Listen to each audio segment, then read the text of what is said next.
Shalom pemirsa, salam sejahtera bagi Anda sekalian. Senang sekali kita berjumpa dalam program Ku Tahu Yang Ku Percaya, di mana dalam episode-episode yang terakhir kita sedang membahas mengenai pribadi Yesus, di antaranya Yesus sebagai Allah, Yesus sebagai manusia, inkarnasi, dan juga kematian Yesus untuk menebus manusia berdosa. Dan pada episode kali ini kita juga masih membahas mengenai pribadi Yesus, dan tidak kalah pentingnya kita akan berbicara mengenai kebangkitannya. Dan saat ini seperti yang tadi sudah saya sampaikan bahwa ini merupakan episode yang spesial, yang istimewa, karena kami bersama-sama di ruangan ini dengan tim respon dari Pijar TV yang senantiasa bertugas untuk menjawab setiap pertanyaan, komentar, dan saran yang Anda sampaikan lewat SMS di nomor telepon yang selalu ada di layar kaca Anda.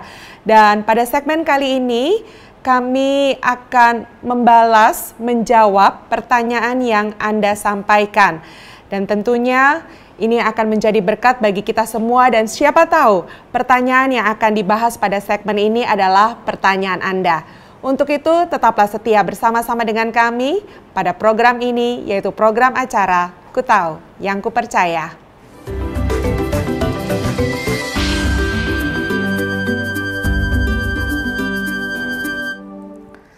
Baik saudara, karena saya sedang membahas soal kebangkitan Kristus, maka saya mau menjawab pertanyaan para pemirsa yang berkaitan dengan kebangkitan Kristus.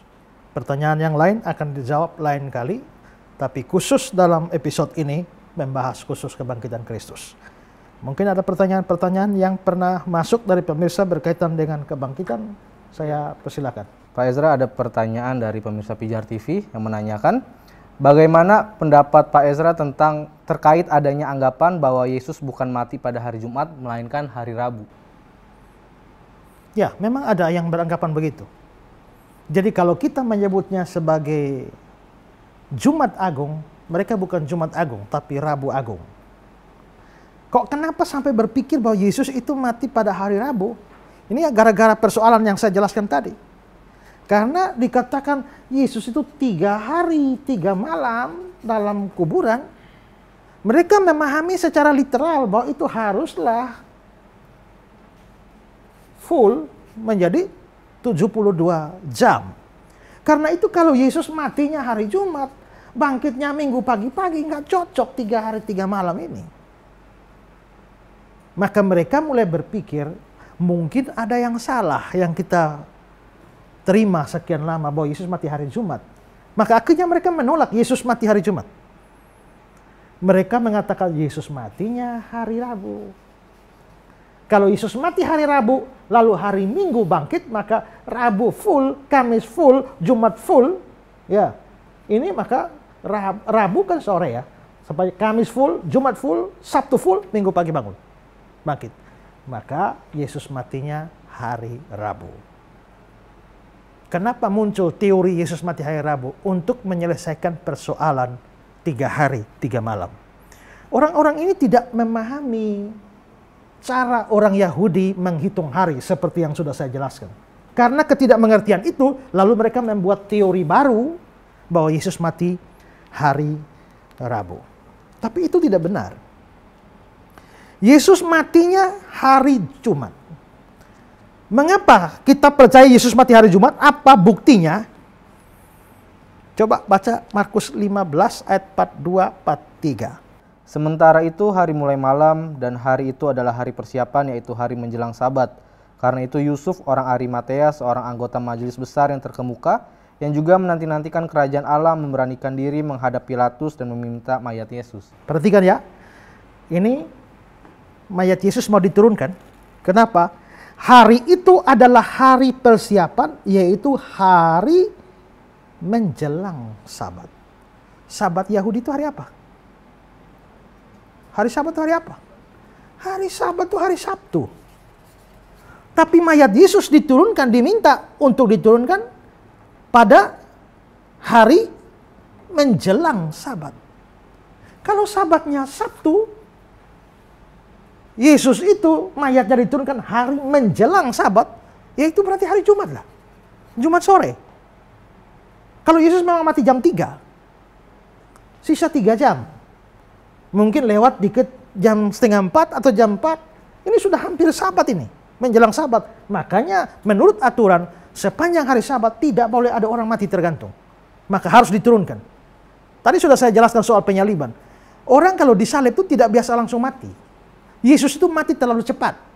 Makanya Pilatus heran, kok sudah mati? Biasanya orang yang disalib itu bisa mati itu 3-4 hari, bahkan ada yang sampai 1 minggu baru mati. Makanya saudara lihat, Yesus mati lebih cepat dari 2 penjahat di sebelahnya. 2 penjahat itu kalau dibiarkan mungkin masih 3-4 hari baru mati. Tapi mereka harus mati hari itu. Karena apa? Karena mayatnya harus diturunkan. Kenapa? Karena masuk Sabat tidak boleh ada orang tergantung. Itulah sebabnya begitu jalan-jalan lihat, wah 2 penjahat ini belum mati. Ambil hamar, sikat tulang keringnya, patahkan. Supaya apa? Mati cepat. Kenapa hubungan dengan tulang kaki? Kenapa? Karena ini menentukan pengambilan napas. Kalau tulang kaki patah, nggak bisa bernapas, mati. Maka 2 penjahat di samping Yesus harus dimatikan segera. Supaya mayat bisa diturunkan karena hari mau masuk hari Sabat. Sabat itu Sabtu. Maka mayat Yesus diturunkan hari Jumat. Maka Yesus matinya hari Jumat. Baca juga Lukas 23, 53-54. Dan sesudah ia menurunkan mayat itu, ia mengapaninya dengan kain lenan, lalu membaringkannya di dalam kubur yang digali di dalam bukit batu, di mana belum pernah dibaringkan mayat. Hari itu adalah hari persiapan dan Sabat hampir mulai. Ya, Sabat hampir mulai. Hari Sabtu hampir mulai. Itu hari Jumat sore. Maka Yesus mati hari Jumat. Nah, tapi orang-orang pemegang Rabu Agung ini, mereka bilang, oh tidak. Memang Sabat itu hari Sabtu, tapi itu namanya Sabat mingguan. Kalau Sabat mingguan memang Sabtu, tapi orang Yahudi tidak punya Sabat mingguan saja. Orang Yahudi mempunyai satu Sabat yang lain, yaitu Sabat tahunan. Kalau Sabat mingguan biasa Sabtu, Sabat tahunan tidak selamanya Sabtu. Bisa kena hari apa saja. Benarkah orang Yahudi punya Sabat tahunan? Benar. Ya. Itu di Imamat 23 ayat 32. Coba baca Imamat 23 ayat 32. Itu harus menjadi suatu Sabat, hari perhentian penuh bagimu, dan kamu harus merendahkan diri dengan berpuasa. Mulai pada malam tanggal 9 bulan itu, dari matahari terbenam sampai matahari terbenam, kamu harus merayakan Sabatmu. Ya, ini Sabat yang lain, bukan Sabat mingguan, Sabat tahunan. Nah, makanya orang-orang Rabu Agung mengatakan bahwa hari itu menjelang hari Sabat, itu bukan Sabat mingguan, itu Sabtu, sehingga Yesus lahir hari Jumat. Tidak. Itu Sabat tahunan yang bisa kena di hari apa saja. Karena itu Sabat tahunan, maka Sabat itu disebut sebagai hari besar. Coba Yohanes 19 ayat 31. Karena hari itu hari persiapan, dan supaya pada hari Sabat mayat-mayat itu tidak tinggal tergantung pada kayu salib, sebab Sabat itu adalah hari yang besar. Sabat itu adalah hari besar. Nah, lalu mereka bilang, nah itu Sabat itu Sabat hari besar, itu karena bukan Sabat mingguan. Itu Sabat tahunan. Nah, lalu mereka bilang, nah, kalau Yesus itu mati menjelang Sabat tahunan, pada zaman itu waktu Yesus mati, ya, Sabat tahunannya jatuh hari Kamis. Sehingga kalau mayat Yesus diturunkan menjelang Sabat, berarti menjelang Kamis. Itu kapan? Rabu sore. Jadi Yesusnya mati hari Rabu sore. Bukan Jumat Agung, tapi Rabu Agung. Nah, sekarang gimana jawab seperti ini? Saya berikan beberapa jawaban. Pertama, tahu dari mana tahun Yesus mati itu Sabat tahunan kena Kamis? Mereka tahu dari mana? Sebenarnya gampang tahu Yesus. Sekarang tanya, Yesus mati tahun berapa? Yesus mati tahun berapa? Yesus mati umur berapa? Umur 33. Karena dia keluar melayani umur 30. Melayani 3 tahun sedikit, 3 tahun setengah, lalu dieksekusi mati. Jadi Yesus itu matinya umur 33. Waktu Yesus umur 33 itu tahun berapa? Tergantung Yesus lahir tahun berapa. Itu masalah. Ya kan? Saya ini umur 41 tahun. Saya lahir tahun berapa, ayo? Ya. Gampang hitung, ya. Hitung dari sini patokannya. Yesus itu umur 33 tahun, kita belum tahu tahun berapa. Berarti hitungnya bukan dari sini. Karena kita mau cari tahu tanggal ini, berarti untuk cari tahu ini tahun berapa, harus tahu dia lahir tahun berapa. Masalahnya sekarang, tahun Yesus lahir kapan pun tidak jelas. Tidak jelas. Kalau ikut hitungan, mestinya ya gampang sajalah, ya kan? Ini kan, dunia ini kan dibagi antara dua saja. Di sini sebelum Yesus lahir disebut sebelum Masehi, setelah Yesus lahir ya tahun Masehi. Before Christ, after Christ. Ya, tahun Masehi gampang, sejarah dunia bagi dua aja. Semua tahun-tahun ini hitungnya 1, 2, 3, 4, 5 dan seterusnya. Tapi kalau yang sebelum Masehi itu hitung minus. Min 1, min 2, min 3, min 4. Kalau dari sini minus, minus 1, min 2, min 3, min 4, min 100, min 200. Tapi kalau hitung jalan sejarah kan jalan sejarah begini. Maka kalau tahun Masehi hitungnya tahun 100 sampai tahun 200. Tapi kalau sebelum Masehi nggak bisa 100 sampai 200. Tahun 200 sampai tahun 100. Mundur angkanya. Ya. Nah, apa artinya tahun 100 Masehi? 100 tahun setelah Yesus lahir. Apa artinya tahun 100 sebelum Masehi? 100 tahun sebelum Yesus lahir. Apa artinya tahun 5 Masehi? 5 tahun setelah Yesus lahir. Apa artinya tahun 5 sebelum Masehi? 5 tahun sebelum Yesus lahir. Apa artinya tahun 1 Masehi?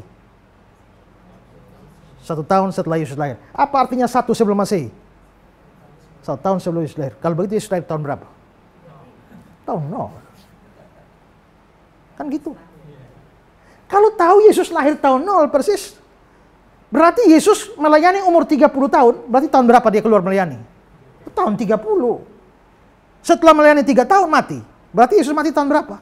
Tahun 33. Gampang hitung kalau tahu Yesus memang lahir tahun 0. Problemnya begini. Menurut catatan sejarah Romawi, Raja Herodes itu mati tahun 4 sebelum Masehi. Herodes the Great, Herodes Ageng, mati tahun 4 sebelum Masehi. Menurut Alkitab, waktu Herodes mati baru Yesus lahir atau Yesus lahir baru Herodes mati? Waktu Yesus lahir, Herodes belum mati. Kalau Herodesnya mati di sini, kok Yesus lahir di sini? Gak bisa. Kalau Herodes mati di sini, Yesusnya lahir kapan? Mesti sebelum Herodes mati. Berarti di sini. Tapi kapan? Tahun berapa? Ini mungkin kira-kira ya. Waktu orang Majus datang bilang kami cari raja baru lahir. Mereka tidak kembali lagi. Herodes menyuruh membunuh anak-anak di bawah 2 tahun. Berdasarkan keterangan dari para Majus. Jadi mungkin Herodes, atau orang Majus datang ketemu Herodes cari Yesus. Itu bukan pas hari lahir. Kalau gembala-gembala ketemu Yesus pas hari lahir. Betul. Ya. Tapi orang Majus ketemu Yesus bukan pas hari lahir. Makanya orang Majus gembala ketemu Yesus di kandang. Tapi orang Majus ketemu Yesus bukan di kandang. Di mana? Di rumah. Makanya kalau bikin drama Natal jangan kasih ketemu orang Majus sama gembala. Ya kan? Itu salah itu ya. Orang Majus datang belakangan. Bisa jadi setelah Herodes dengar keterangan dari Majus, 2 tahun yang lalu kami telah melihat bintangnya. Maka Herodes analisa, oh berarti dia ini sudah lahir 2 tahun lalu. Maka dia ambil bunuh anak-anak di Bethlehem di bawah 2 tahun. Kalau itu 2 tahun yang lalu, maka itu terjadi 2 tahun yang lalu. Tahun sebelum Masehi. Tapi masalahnya apakah setelah itu Herodes langsung mati? Belum tentu. Mungkin kisah pembunuhannya di tahun 6. Maka Yesus itu harus lahir sebelum tahun 6. Oh mungkin tahun 8 sebelum Masehi. Maka para ahli hanya memperkirakan Yesus itu lahir antara tahun 8 sampai tahun 6 sebelum Masehi. Apa artinya 100 sebelum Masehi? 100 tahun sebelum Yesus lahir. Apa artinya 10 sebelum Masehi? 10 tahun sebelum Yesus lahir. Kalau Yesus itu lahir tahun 8 sebelum Masehi, artinya Yesus lahir 8 tahun sebelum Yesus lahir. Loh, kok kacau ini loh ya? Kenapa jadi kacau begitu? Ini karena ada kesalahan dari seorang penting namanya Dionysius Exiguus. Dialah yang disuruh bikin kalender Masehi. Dulu sebelum kalender Masehi ini ada, orang standarnya, ini kan kalender Masehi, standarnya Yesus lahir. Makanya sebelum Masehi, sesudah Masehi. Before Christ, after Christ. Tapi dulu orang hitungnya per sentral tahunnya itu pada tahun pendirian kota Roma. Ya. Ab urbe condita, itu tahun. Jadi 15 tahun sebelum pendirian kota Roma. 15 Ausi ab urbe condita, 15 tahun setelah pendirian kota Roma. Tapi karena Romawi sudah jadi Kristen, maka Kaisar mau supaya kalendernya diubah menjadi kalender Masehi. Dipanggillah Dionysius Exiguus untuk bikin kalender baru. Hitungannya Yesus lahir. Maka Dionysius Exiguus bikin kalender. Setelah bikin kalender selesai, dipublikasikanlah ke seluruh dunia. Setelah publikasikan seluruh dunia, baru Exiguus sadar. Salah itu. Kalender sekarang ada kelebihan kurang lebih 6 tahun. Gara-gara itu tahun kita sekarang ini ada kelebihan 6 tahun. Kita sekarang tahun 2018. Mestinya kalau dia hitung benar kita belum 2018. Sekarang tahun berapa? 2012 benar. Gara-gara dia salah hitung makanya mestinya adalah cara hitung mundur. Maka kalau Yesus ditempatkan lahir tahun 0, maka mesti min 6. Maka Yesus lahirnya akhirnya menjadi 6 sebelum Masehi. Tapi ini pun hanya kira-kira. Karena bisa jadi 8, 7, 6, bisa. Kita nggak tahu Yesus persis lahir kapan. Yang kita tahu pasti dia lahir. Tapi dia lahir tahun berapa kita tidak tahu. Ya. Kalau tahu tahun lahir, gampang hitung 33 tahun kemudian dia mati, tahun berapa tahu. Tapi kalau tahun lahir tidak jelas. Bagaimana bisa tahu tahun mati dengan jelas? Bagaimana tahun mati dengan jelas? Sehingga kamu bisa menentukan bahwa hari Sabat tahunan pada waktu Yesus mati hari Kamis. Tahu dari mana? Nah jelas juga. Ya. Jadi bagi saya mereka menentukan bahwa hari Paskah, hari Sabat tahunan waktu itu Yesus mati kena hari Kamis. Dan karenanya Yesus mati menjelang Sabat itu berarti hari Rabu. Itu menjadi sesuatu yang tidak bisa dibuktikan secara jelas. Itu jawaban saya pertama. Sekarang mikir ya. Kalau ya hari pertama itu hari apa? Hari pertama itu hari apa? Hari Senin atau hari Minggu? Minggu. Ya kan?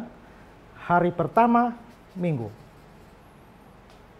Senin, Selasa, Rabu, Kamis, Jumat, Sabtu. Ini hari kedua, 3, 4, 5, 6, 7. Maka hari ke-7, hari Sabat, itu Sabtu.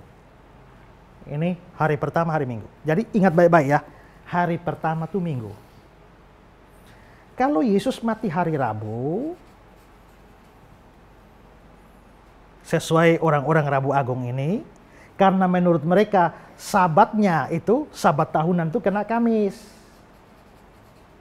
Maka Yesus mati menjelang Sabat tahunan, maka Yesus mati Rabu. Berarti setelah Sabat ini hari apa? Hari keberapa? Satu hari setelah Sabat, hari apa? Menurut hitungan mereka, kan Sabat menurut mereka kan Kamis. Satu hari setelah Sabat, hari apa? Hari Jumat. Hari keberapa? 6. Berarti satu hari setelah Sabat mestinya jatuh hari ke-6. Itu hitungan mereka. Sekarang baca. Matius 28 ayat 1. Setelah hari Sabat lewat, Oke, setelah hari Sabat lewat, menurut mereka Sabatnya Kamis. Berarti menurut mereka harusnya setelah hari Sabat lewat kena hari ke-6. Tapi menurut ayat ini bagaimana? Setelah hari Sabat lewat, menjelang menyingsingnya fajar pada hari pertama minggu itu, cukup. Setelah Sabat lewat, pada hari pertama minggu itu. Loh, kalau begitu hari pertamanya hari Minggu. Kalau Sabatnya lewat, maka Sabatnya mesti Sabtu bukan Kamis. Mengerti kah? Ya. Kalau mengerti ekspresinya. Ya. Kalau ikut teori mereka bahwa Sabatnya Kamis, karena Sabat tahunan, mestinya setelah Sabat harus hari Jumat, hari ke-6. Tapi ayat ini mengatakan setelah Sabat lewat, hari pertama minggu itu. Kalau begitu ini salah ini. Sabatnya pasti Sabtu. Sehingga setelah hari Sabat lewat, kan hari Sabtunya hari ke-7. Setelah Sabat lewat kan mesti hari pertama lagi. Dan 1 minggu 7 hari. Maka Sabatnya mesti Sabtu. Kalau Sabat mesti Sabtu, Yesusnya menjelang Sabat mayat diturunkan. Ini harus hari Jumat. Bukan hari Rabu. Ya. Sama dengan Markus 16 ayat 1 dan 2. setelah lewat hari Sabat, Cukup. Setelah lewat hari Sabat. Ayat 2-nya, dan pagi-pagi benar pada hari pertama minggu. pada hari pertama minggu itu, setelah Sabat lewat hari pertama. Kalau hari pertama minggu setelah Sabat itu Sabtu pasti. Ya, Sabtu. Jadi tidak bisa hari Rabu. Ya. Jadi adalah salah kalau menganggap bahwa Yesus mati hari Rabu. Nah, pertanyaan tadi mereka tadi ya di Yohanes 19 tadi dibilang Sabat itu adalah hari yang besar. Kalau memang itu Sabat biasa, Sabat mingguan, Sabtu, kenapa disebut hari yang besar? Dalam Pulpit Commentary dibilang begini, pada tahun itu Sabat mingguan bertepatan dengan 15 dari bulan Nisan dan mempunyai nilai Sabat sendiri karena itu bertepatan dengan Paskahnya Yahudi. Gara-gara bertepatan dengan Sabat bertepatan dengan Paskah, maka Sabat itu istimewa, makanya disebut sebagai hari yang besar. Jadi kesimpulan kita dari analisa ini, Yesus mati hari Jumat. Bangkit hari Minggu. Jadi jangan percaya teori omong kosong Yesus mati hari Rabu. Percayalah Jumat Agung. Jangan percaya Rabu Agung. Ya. Oke. Ada pertanyaan lain? Iya, masih ada pertanyaan Pak dari pemirsa Pijar TV. Saya bacakan pertanyaannya. Tadi dikatakan bahwa ada banyak orang yang menjadi saksi kebangkitan Yesus. Yang ingin saya tanyakan adalah apakah tidak ada kemungkinan bahwa orang-orang yang dianggap sebagai saksi mata kebangkitan Yesus itu bersama-sama bersekongkol untuk mengarang cerita bahwa Yesus bangkit dari antara orang mati. Dengan kata lain, mereka melakukan pembohongan publik. Tadi saya kasih tahu berapa banyak saksi mata? Lebih dari 500. Pertanyaannya, mungkinkah lebih dari 500 orang ini bersekongkol? Yesus sebenarnya nggak bangkit. Tapi mereka bikin persengkokolan yang besar sekali. 500 orang lebih mengarang cerita dia bangkit. Bisakah 500 orang lebih ini bersekongkol? Bisa tidak? Bisa. Bikin rapat saja kan? Bikin rapat besar. Yesus bikin muktamar, begitu ya. Yesus tidak bangkit ini. Tapi kita malu kalau guru kita tidak bangkit. Jadi mari kita karang cerita dia bangkit. Mungkin? Mungkin. Tapi mungkin kalau lebih dari 500 orang itu satu paham semua. Satu grup, satu kelompok, satu kepentingan. Kalau saya mau ngajak saudara membohongi orang. Saya dengan saudara ini kan mesti harus satu paham ini ya. Kalau saudara tidak percaya atau beda paham dengan saya tidak bisa ngajak saudara. Nah sekarang saudara lihat, dari antara orang-orang yang bersaksi atau saksi mata bahwa Yesus ini bangkit, pertama, ada beberapa orang saksi yang sama sekali tidak percaya Yesus. Kalau yang bersekongkol itu semua percaya Yesus, oke lah. Tapi bagaimana mereka mengajak orang yang sama sekali tidak percaya Yesus? Memangnya siapa yang tidak percaya Yesus? Saudara-saudara Yesus sendiri. Sekarang coba Yohanes 7 ayat 3-5.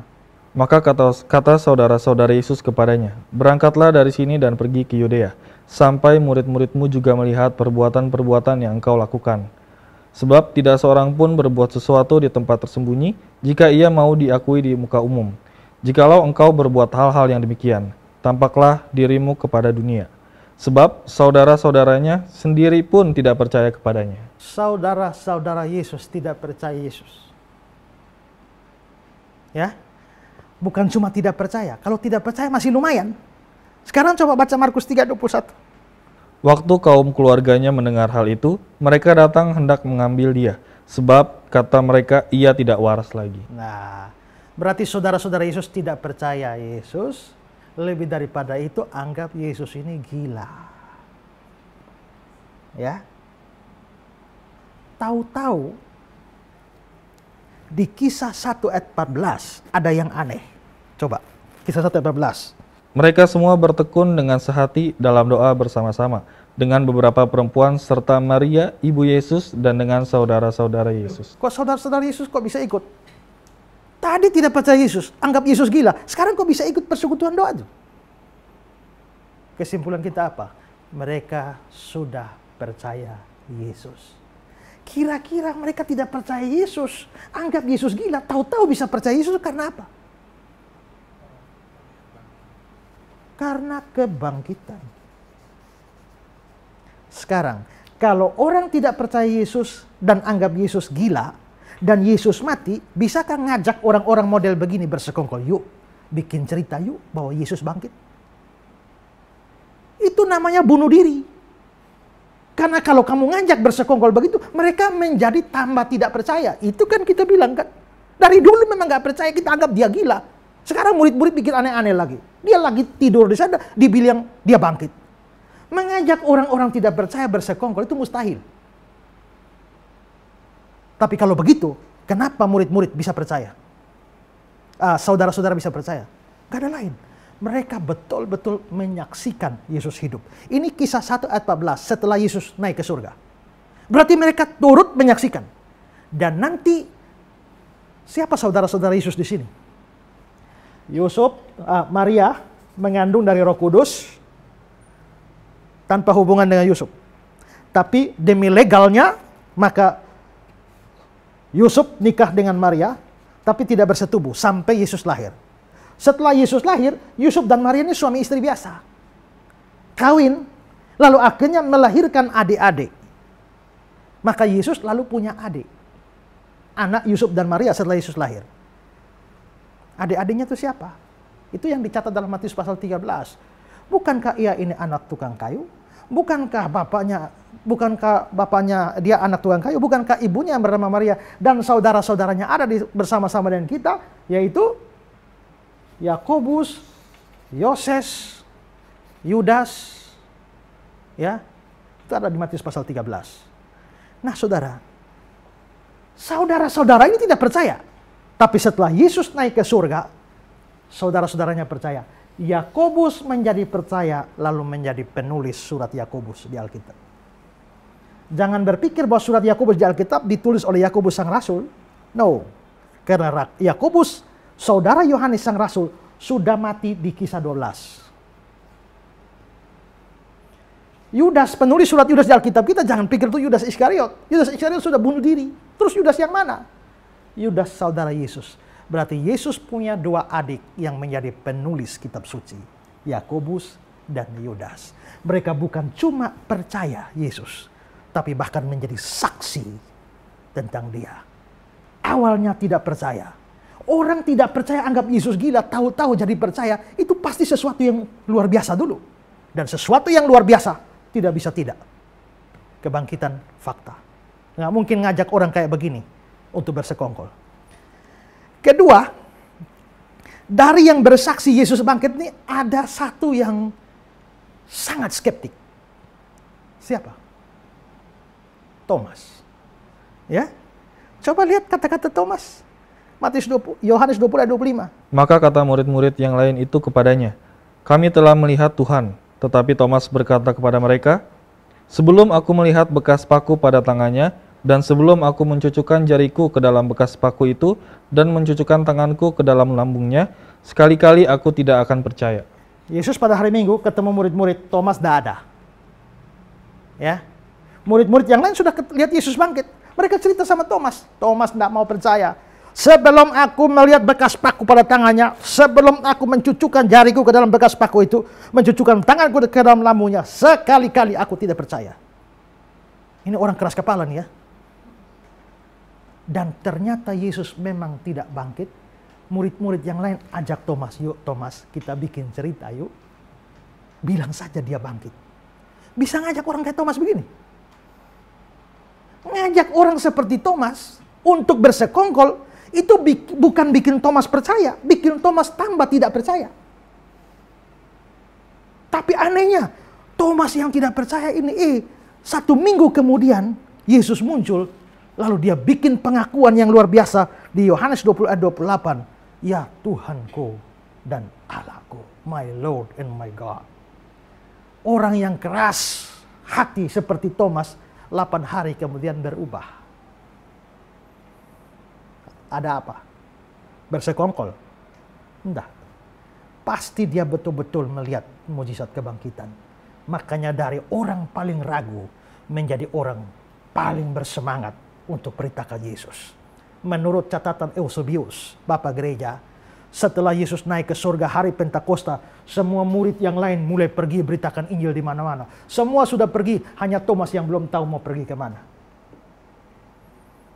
Tapi melalui suatu cerita yang bersifat mujizat, ya, katanya raja dari India mau cari tukang bangunan yang hebat. Lalu katanya tukang bangunan yang hebat ada di Yerusalem. Lalu utusan raja India, ini tradisi, ya, utusan raja India datang cari-cari, ketemu Yesus. Yesus bilang, kamu mau cari tukang kayu paling hebat? Tuh orang sana tuh nama Thomas. Itu dia tukang kayu yang hebat, bawa dia ke India. Terus kalau dia nggak mau, bilang sudah bayar sama Tuhannya.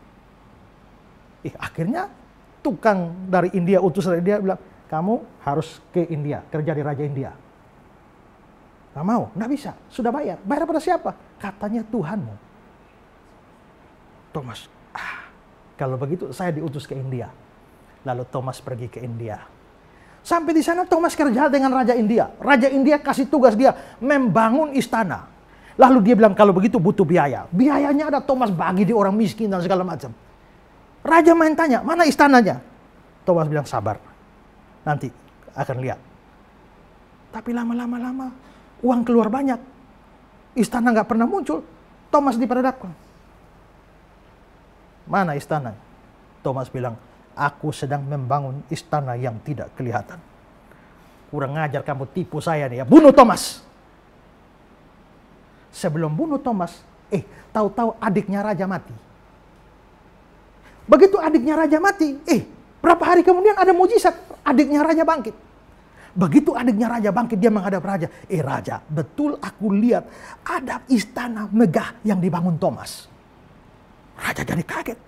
Akhirnya itu membuat Thomas menginjili Raja India ini. Lalu akhirnya Raja India menjadi percaya, mengizinkan Thomas untuk mengabarkan Injil di India. Maka Thomas akhirnya memberitakan Injil di India. Dan sampai hari ini di India ada 7 gereja yang menjadi warisan Thomas. Salah satu gereja ada di puncak gunung. Dan di puncak gunung itu dibangun replika dari mayat Thomas.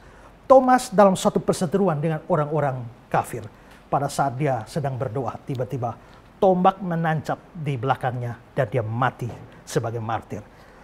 Di replika dari mayat Thomas ditaruh di gereja di puncak gunung ini, dan di peti matinya tertulis, My Lord and my God. Yohanes 20 ayat 28. Saya tidak mengatakan cerita itu pasti benar. Saya juga tidak tahu benar apa tidak. Ini tradisi. Namanya tradisi, bisa benar atau salah. Tapi yang pasti Thomas memang melayani di India. Dan banyak orang India percaya Yesus gara-gara Thomas. Orang ragu-ragu ini bisa jadi penginjil yang hebat. Kenapa? Pasti sesuatu yang luar biasa. Dan itu kebangkitan. Gak mungkin orang model Thomas diajak bikin persenggolan. Gak bisa. Ada satu lebih ajaib lagi. Ada satu orang yang paling banyak cerita Yesus bangkit. Siapa? Dia paling benci Yesus.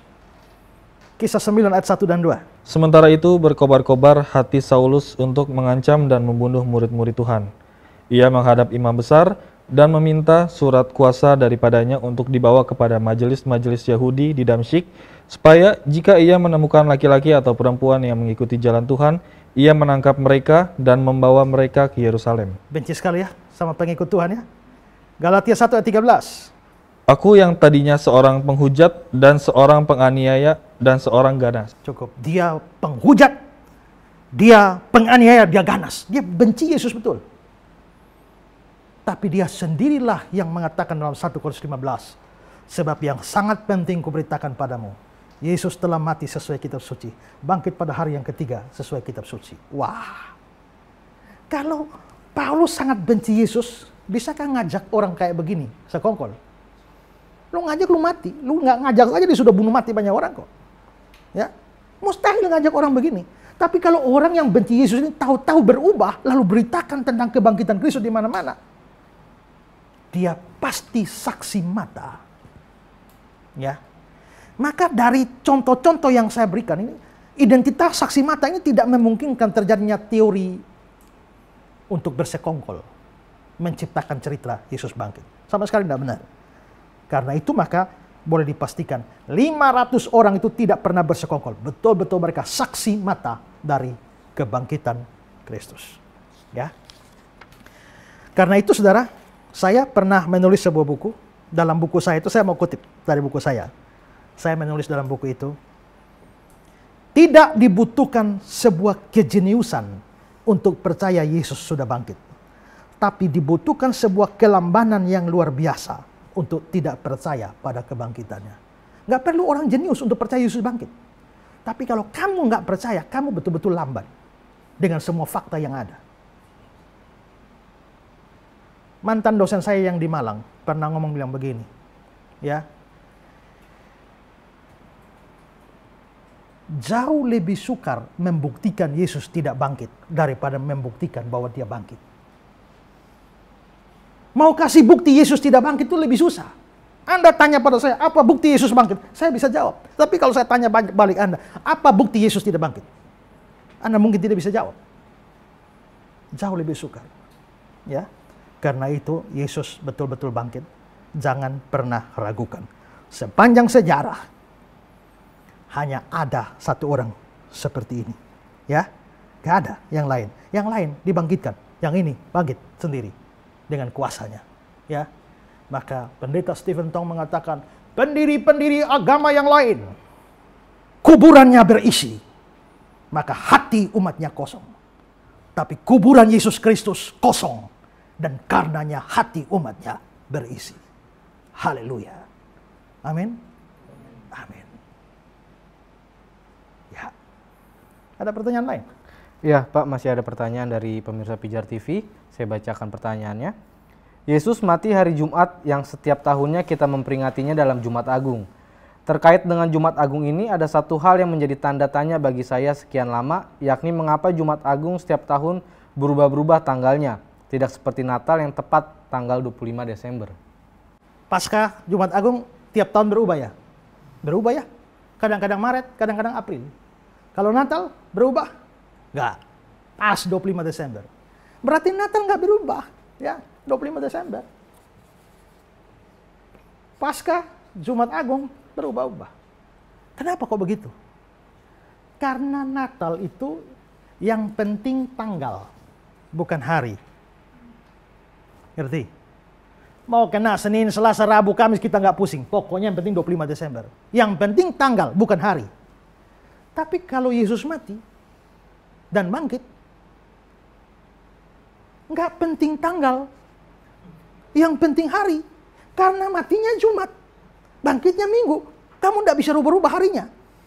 Ya kan? Jadi yang penting hari, tidak peduli tanggal. Yang ini yang penting tanggal, tidak peduli hari. Nah, saudara, Yesus itu mati, kita tidak tahu tahun berapa, seperti saya bilang. Tapi tanggal bulannya kita bisa tahu. Ya, karena seperti tadi saya katakan itu bersamaan, hari yang besar bersamaan dengan Passover, hari Paskah. Dan itu terjadi pada tanggal 14 bulan Nisan.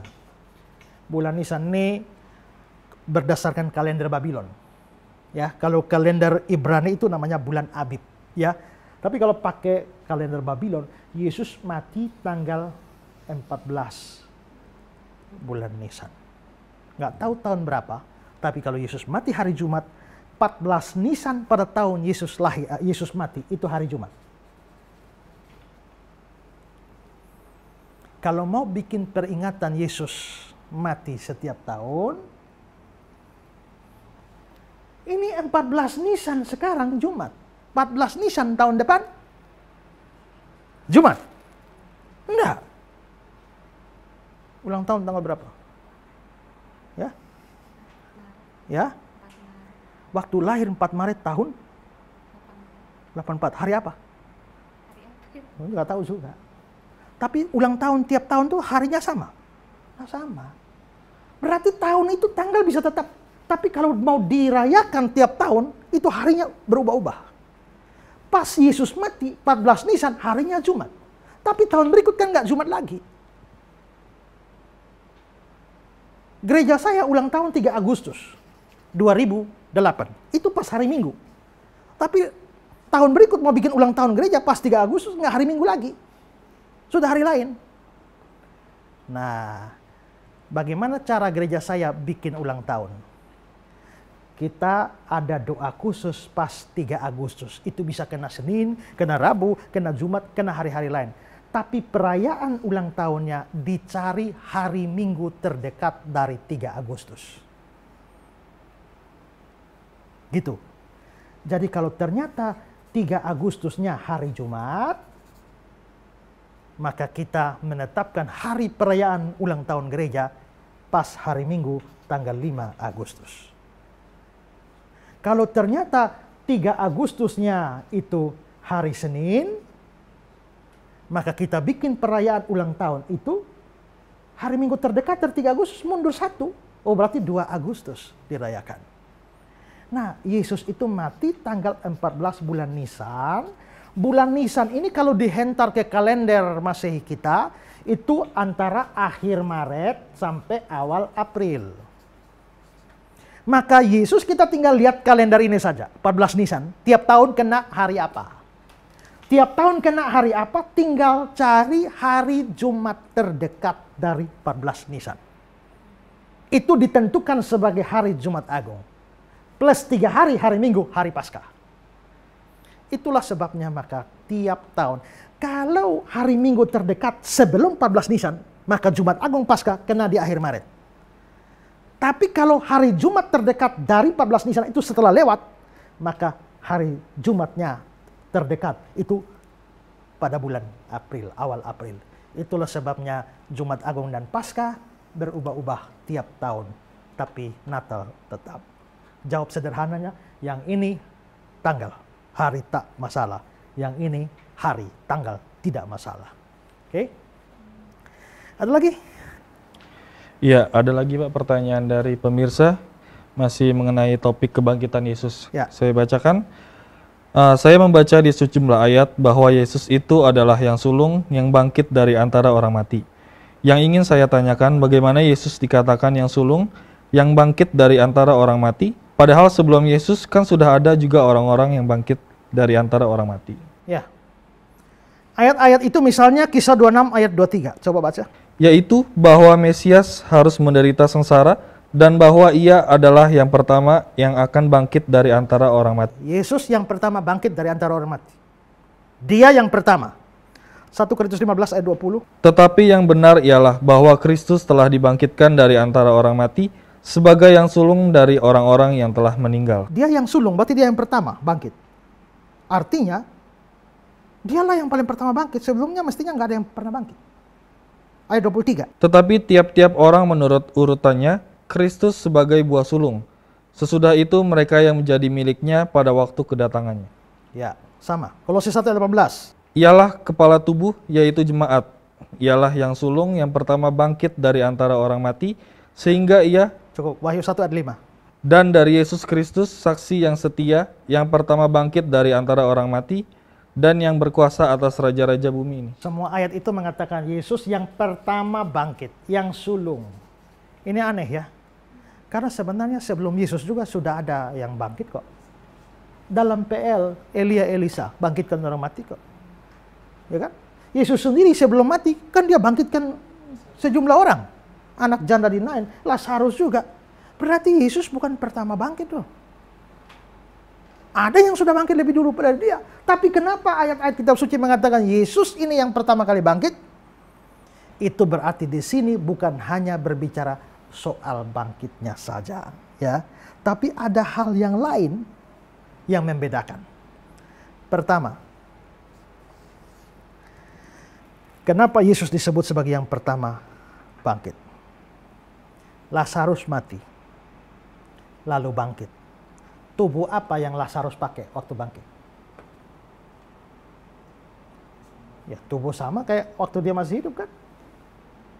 Yang lain-lain juga begitu, tubuhnya begini, ya. Habis mati ya bangkit lagi dengan tubuh begini. Tapi Yesus lain. Yesus waktu hidup pakai tubuh tertentu, begitu mati dan bangkit tubuhnya lain. Tubuhnya itu tubuh kebangkitan atau tubuh kemuliaan. Makanya murid-murid dalam ruang tertutup, Yesus masuk. Tiba-tiba hilang. Kok tubuhnya ini bisa tembus tembok? Ini tubuh yang sudah di-upgrade. Dengan tubuh seperti inilah waktu hari kiamat Yesus datang, orang mati bangkit mengenakan tubuh ini. Dengan tubuh ini kita akan pergi ke surga. Yang lain bangkit, tapi belum pernah ada yang pakai tubuh model begini. Yang pertama kali bangkit dan pakai tubuh model begini hanya Yesus. Dia buah sulung, kita menyusul. Kedua, Lazarus mati, lalu bangkit. Lalu sekarang Lazarus di mana? Mati lagi kan? Mati lagi. Anak janda di Nain mati, lalu bangkit. Habis itu mati lagi. Yang lain bangkit, lalu yang lain mati, lalu bangkit. Habis itu mati lagi. Lalu Yesus pernah mati, lalu bangkit. Sekarang masih hidup. Maka dia akulah yang bangkit dari antara orang mati dan hidup sampai selama-lamanya. Jadi bangkit dalam pengertian sesungguhnya itu Yesus pertama. Nanti yang lain menyusul, waktu hari Yesus datang, kita yang mati bangkit dan tidak mati-mati lagi. Tapi modelnya yaitu pakai tubuh kemuliaan dan tidak mati-mati lagi. Yang nomor satu paling pertama itu Yesus. Makanya dia disebut sebagai buah sulung, yang pertama bangkit dari antara orang mati. Betapa ajaibnya Tuhan Yesus kita kan? Nabi-nabi yang lain, pendiri agama yang lain, Anda cari di kuburannya ada. Ya. Tapi Anda pergi cari kuburan Yesus. Hari ini kosong. Kubur kosong membuktikan dia hidup. Kalau dia hidup, sebab dia hidup ada hari esok. Sebab dia hidup, ku tak gentar. Karena ku tahu dia pegang hari esok. Hidup jadi berarti sebab dia hidup. Oh, haleluya. Kalau saudara mau punya Tuhan seperti ini, sambut dia sebagai juru selamat dan Tuhanmu. Kalau tidak, kamu tidak punya hari depan seperti yang dijanjikan Kristus bagi para pengikutnya. Tuhan Yesus memberkati saudara sekalian.